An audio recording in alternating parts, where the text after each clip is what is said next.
Ô douce France, cher pays de mon enfance, bercé de tendre insouciance, je t'ai gardé dans mon cœur.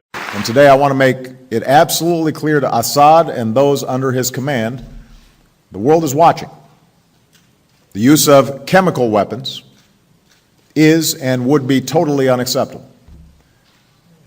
And if you make the tragic mistake of using these weapons, there will be consequences and you will be held accountable.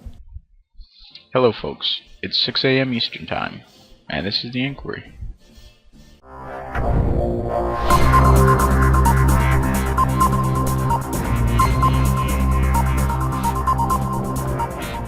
Thanks for watching us.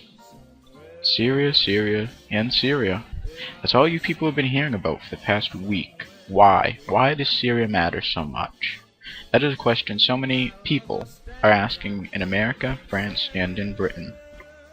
Well, the real answer is, it doesn't. And I know it hurts to hear me say that, especially with over 1,000 women and children who have died from being gassed. I know that. I'm a good Catholic who believes strongly in the sanctity of life. I'm a good American who wants all tyrants to fall. But you have to realize, those who think like that are good and great people, but we're so very few in the great scheme of things. And in a world where an evil empire stands against those good thoughts, we have to protect ourselves first. The unfortunate fact is that there lies two evil walls that separate us good people from saving those poor people: Russia and Iran. Remember the near never-ending Cold War that President Reagan saved us from? Remember the mistake that was made by President Bush? Well, do you folks really want a repeat of those events combined? And in all likelihood, not a proxy war, but a very real war with Russia and Iran? You know, President Obama feels that he can commence this attack on Syria unilaterally. That is to say, without congressional vote. It's true and false at the same time. One might call it in Spain a falso amigo. And here's why. Other presidents have done this in the past. But most of these presidents who have done this in the past, without congressional vote, have had congressional support. You see, you have to understand, Congress does not want to vote on a war, because they don't want to be responsible for it. But they will certainly give their support. So that's the trick. President Obama, though, does not have congressional support on this matter, on the Democratic and Republican side. Both sides have come to the realization that this war, or this attack even, is pointless. One, because he does not plan to change the problem at its core, that is, Assad and his regime. So he's going to launch a couple of missiles over there, to their airfields and bases, and then he's going to go back. Well, one might ask why. Why would he do such a stupid move like that, such a half-assed move? Well, the answer is simple. It's to save face. What I played you in the beginning is his red line speech. He said, if you make the grave mistake of using chemical weapons, there will be consequences. He was an idiot to say that, because Assad did it, and President Obama now has to act. And the reason he's an idiot is because he's not going to act the right way. He's going to act a more peaceful way, in his mind, a less direct way, which is completely false, because what he's going to do is only anger the Assad regime to hurt its people even further. If President Obama wants to take real action in this mess, then what he has to do is he has to change the Assad regime. Or, the other side of this fact that he has to do is stay the hell out. President Obama has put his head in Egypt, Libya, far too many times in the Middle East. He needs to learn to leave them alone. If you believe in true democracy, you believe that the people will make the right decision. You have to understand the civil war that's currently going on in Syria. On one side you have the Assad regime, and you have a couple of other terrorist organizations that are helping him. On the other side you have the rebels, with terrorist organizations training and helping them, such as Ansar al-Sharia. Have you heard that name before? I think you have. They were the ones responsible for the attack on the Benghazi consulate. So, what do? If we go in there, and we change the regime, which would be the good thing to do, how can we ensure that the Syrian rebels will sit back and the terrorists stay quiet? You see, because the terrorists won't stay quiet. Because, in the grand scheme of things, they're all after the same thing. And that is a caliphate. That is to say, a Islam-ruled Sharia law regime. Very similar to what you see in Saudi Arabia. It's a absolute monarchy, or a monarchy, and it's ruled by a king, but the constitution, quote unquote, it's really not a constitution, is Sharia law. Now, in a quick example of what Sharia law is, basically if you're a parent, you can connect with this easier than a child. If your daughter disobeys you, then you're to kill her. If your wife disobeys you, then you're to kill her. If your son or daughter ends up being homosexual, then you're to behead them. This is Sharia law. Why the Democrats tend to support such heinous ideals by uplifting Muslims and such who believe in Sharia law, I have no idea. Granted, not all Muslims believe in Sharia law. We have to protect the ones who don't, because they're up to the risk of a fatwa, or a beheading at the behest of Muslim imams and Muslim whatever. So, getting back to Syria, that's our predicament. And it goes back to something I've always said. You either go all in, or you stay the hell out. Because if you go in between, and you pity-patter around, and you do this and do that, not fully to the full extent, or whatever, then you're only going to cause problems. Not just for yourself, but for the people involved. Now, we all feel bad for what's going on in Syria. I don't think anyone would argue that lives are being taken, no matter who is doing it. And I don't think anyone would argue that we need to do something. But we can't go all the way in, and we can't stay all the way out, according to Obama. So then what are we left to do? We're America. People look to us for help. France and Britain are now sitting back on this matter, thinking very smartly. The British Prime Minister, David Cameron, went to the Parliament and asked, do we go to war? Can we? Can I have your support? And they said no. They said go pound sand. So, can you imagine what would happen? President Obama went to Congress. He knows this. He knows this. He is not a stupid man. Although he's done idiotic things, he's not stupid. He's very educated, very smart. He knows if he goes to Congress, they're going to tell him the same thing the British Parliament told their Prime Minister. No. It's as simple as that. So then what does President Obama do? He already looks weak to the entire world. They all think he's weak. He's sat back and insulted Putin, not to his face, but behind. He's allowed Russia to run rampant in the Middle East. He has made mistakes in the Middle East, such as in Egypt. He got his head involved there with Mohammed Morsi. So, what does President Obama do?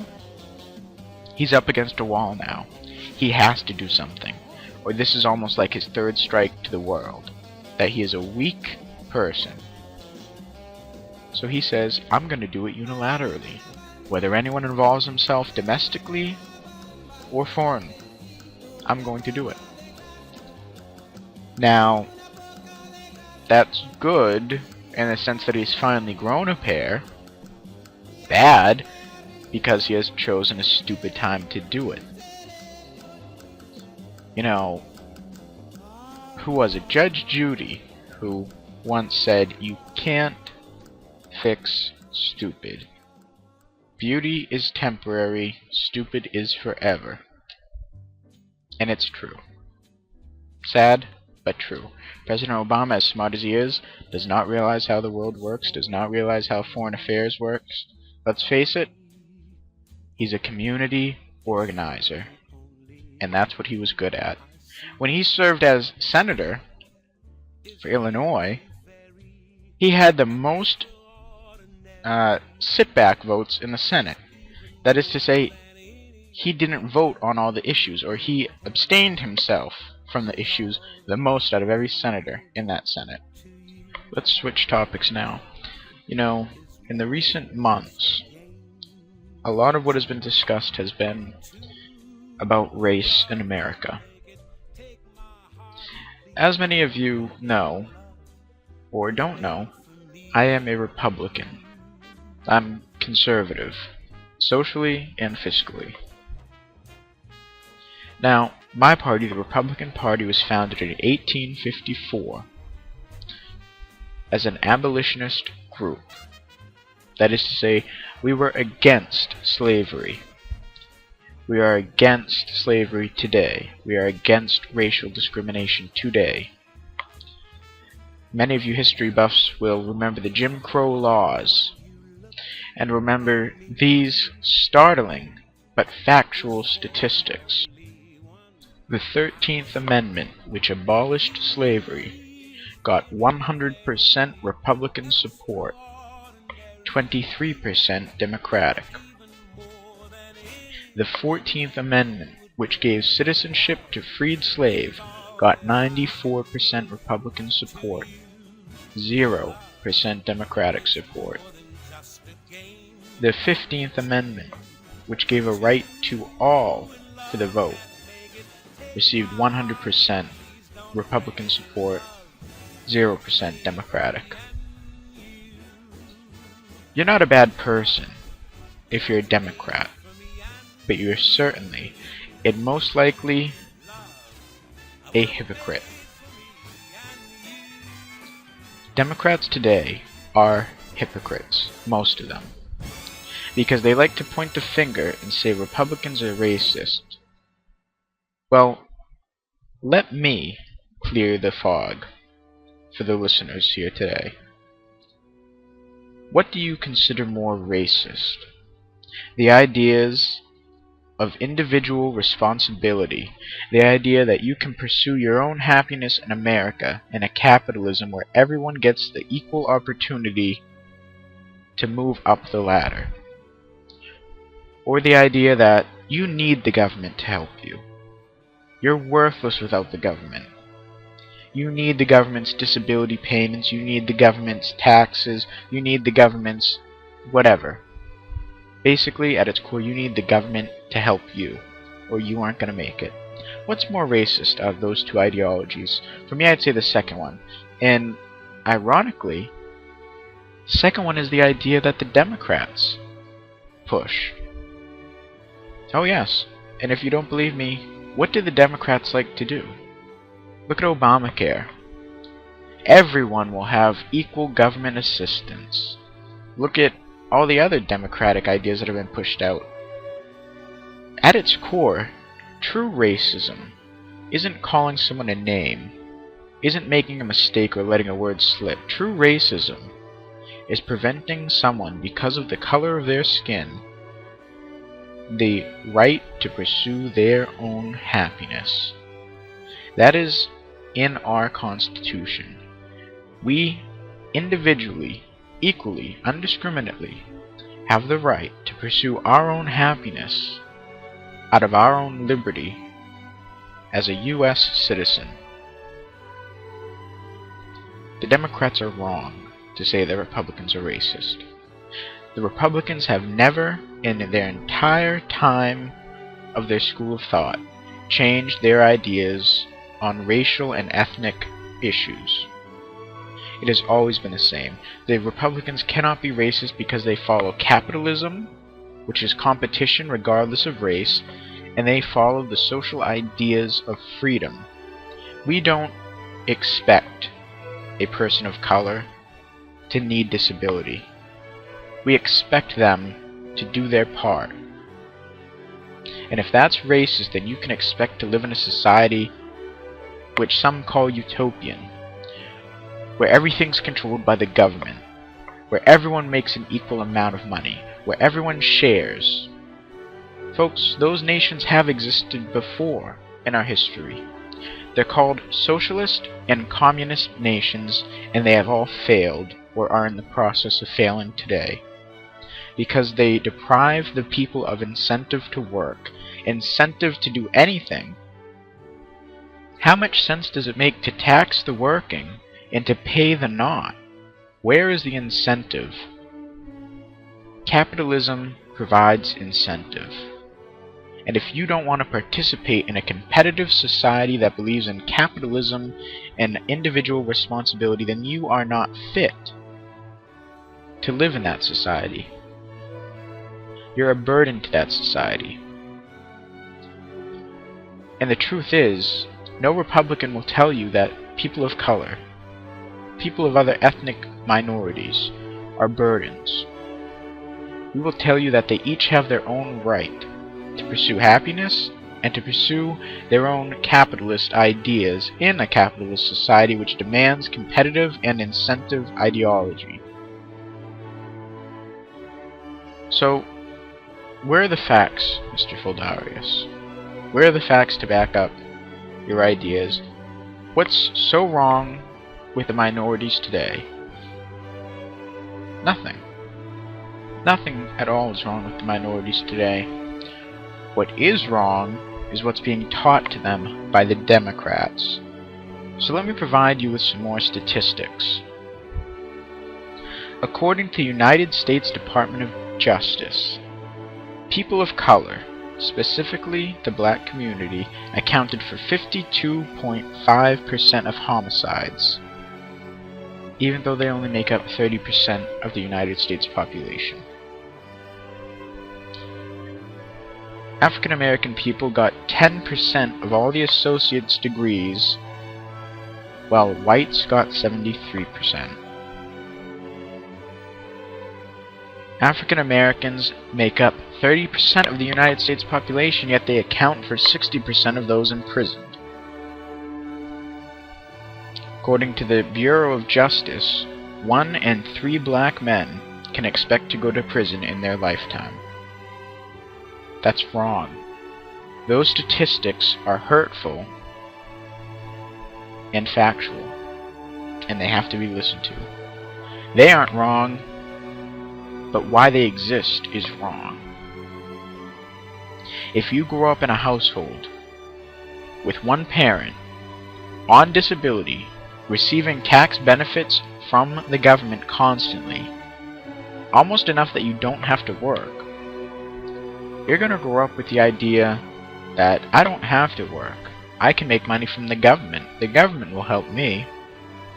You're going to grow up with the idea, the sick idea of boredom. You're going to grow up bored because you have nothing to stimulate your creativity. You have nothing to make you work. You have nothing to do. That's what creates gangs, folks. That's what creates murder, is boredom. You know, very recently, a World War II veteran was beaten to death. Do you know what the reason was? The student says it was boredom, or the attacker says it was boredom. They were bored. Now granted they wanted money, but they were also bored. That's a sick thing. And it's being taught just in our lives. If you don't have the right, the privilege, and it is a right, you should grow up in a 2-parent household, then what you're going to see is what is currently going on in the African American community. 70% of these poor children are being born in out-of-wedlock births. That is to say, one parent, or 2 parents living in the same household, divided, and probably fighting constantly. People don't understand what that can do to a child. And then put the government helping that child constantly, which in some cases it should, some cases it shouldn't. It just ruins the child. It makes that generation feel the government is the only way they can succeed. And that is probably the saddest idea that exists, is that you need the government to succeed in life. You know, if you think about it for a couple seconds, how sad that is, you start to realize that the true racists aren't the Republicans at all. In fact, the Republicans should be praised for their ideology. They should be praised for it, for what they're teaching. Now, you might ask, well, what would you do, Mr. Foldarius? What would you do to fix this issue? Well, I'll tell you. First off, fix the broken education system. We need to start teaching kids less about life in the democratic ideology, less about the government helping. We need to teach personal responsibility. We need to start teaching the Constitution more. We need to start getting unbiased teachers in the schools. If you look at the academia right now, it's filled with liberals, the liberal school of thought, the democratic school of thought. That's only hurting the situation more. Further, you need to get rid of abortion, or at least widespread abortion. You need to start saying, if you're raped, if it was a child, not of mistake, but a child of harm through rape or through the mother in near-death situations, or dying through the birth, that's a righteous abortion. Or I shouldn't say righteous, I should say it's a justified abortion. Because what you have now is a society of carelessness. Through two things: protection and through abortion. Kids are losing their innocence at younger and younger ages because of these two issues. First, they say, oh, we can have sex because we'll use protection. And even if the condom breaks, we'll get an abortion. It doesn't matter. But even though the child doesn't exist, the innocence is lost. So we need to, first off, you can keep the contraception, but you need to move away from this acceptance of so much abortion. It's wrong on so many levels. Next, you need to move into this government assistance idea. You need to cut so much of the welfare programs because it's just overflowing. And although the government claims they can pay for it, they should not pay for it because it's hurting the psyche of these people. The welfare, you know, should not be like President Reagan said, celebrated by how many people go on it, by how many people get off it. And that's true. So you need to discourage the welfare programs to the populace. You need to, instead of giving tax benefits, you need to start giving social punishments, consequences to this. And you need to monitor it 100% more than is being done now. Then we need to move into this wedlock crisis, which goes back to my protection and abortion. You need to start saying that if you have a child, whoever's going to take care of that child will, by enforcement of the government, if you're unmarried, receive child support by the one who's not taking care of the child. And you will face crime, or rather jail time, for not paying that child support. And in that government enforcement, the one thing that the government should be enforcing, you will force marriage to occur after a baby is born or before the baby is born. You will encourage, or rather discourage, out of wedlock birth by saying, hey, don't do this or you're going to have to pay. So no longer leave it up to the person to sue in a case. You say you will. Whoever is in control of the child will receive child support by the other party. or face jail time. Now, these things are kind of out of the heads of people nowadays, because the liberal school of thought has been so pushed and pushed and pushed and pushed, people don't understand there's another school of thought that is righteous, that is justified. It is a school of thought, the conservative school of thought, that would give a true utopia. If you think back to the 1960s, 1970s, you think of how people lived, take away all the anti-war protesters and so on and so forth. You see America that was proud. Think of when Ronald Reagan assumed the office. He brought pride, so much pride to America. We were happy to be Americans. We were happy to have families, all this. We were happy and prideful in our jobs. It gave us purpose. It gave us conscientious pride. Now, we seem to grow up saying, America sucks, America's the devil, America does this, that, and the other. We aren't happy anymore. And if we have a job, we're not prideful we have it, we're happy we have it because so many people do not. These are problems that sometimes I wish President Reagan could get another term if he were alive and just be president for a short amount of time. Fix these issues. Because he could. Believe me, he could. Honestly, we need a Republican president. All listeners, think to the next election. Think next time we're electing a president, not on basis of who this should be or who that should be or who has this idea. Think of who's going to help all of us, the country, not who's going to hurt us in the ways I've just said. And the key to that is a Republican. Or a conservative, maybe a libertarian for that matter even. So, just think on those matters. And I think that's what we'll wrap up this segment for. So, in calling this it for today's episode, remember you can always email our Inquiry Radio email at theinquiryradio@gmail.com. Be sure to visit our website. The link will be in the description below. So folks, if you want to email me a question or a comment that will be featured in the next episode, then just send your question or email, and at the bottom of the email or in the subject, in parentheses, write next episode. And I will feature it in the next episode if I feel it's, I don't want to say worthy, but if it's up to par, and it's legible and everything.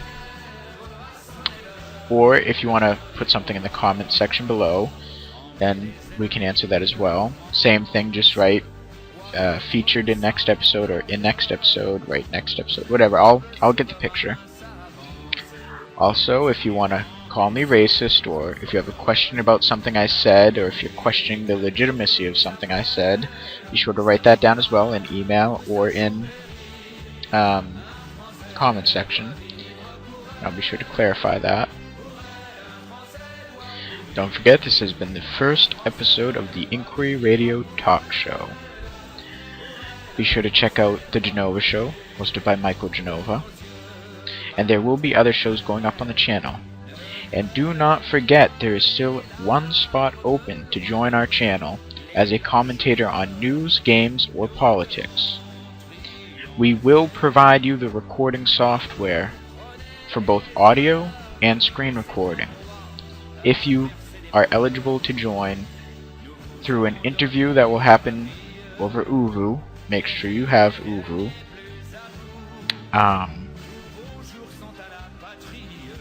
You can apply by going to our website, whose link is in the description, and on our main page you will see a section that says Career. If you read the requirements there, and you feel that you are eligible or have met those requirements, go down to the Here button within that section, click on it, it will open up your email, whatever you use for it, and it will automatically write a subject. And what you do is just email us that you're eligible, that you'd like to commit to an interview. If you even want to tell us a little bit about yourself, then that would be great, and we can get back to you as soon as possible. Anyway, folks, that will do it for us. Thanks for watching us here at the Inquiry Radio. Be sure to check out all other shows on the channel. Don't forget to like, comment, and subscribe. See you, folks.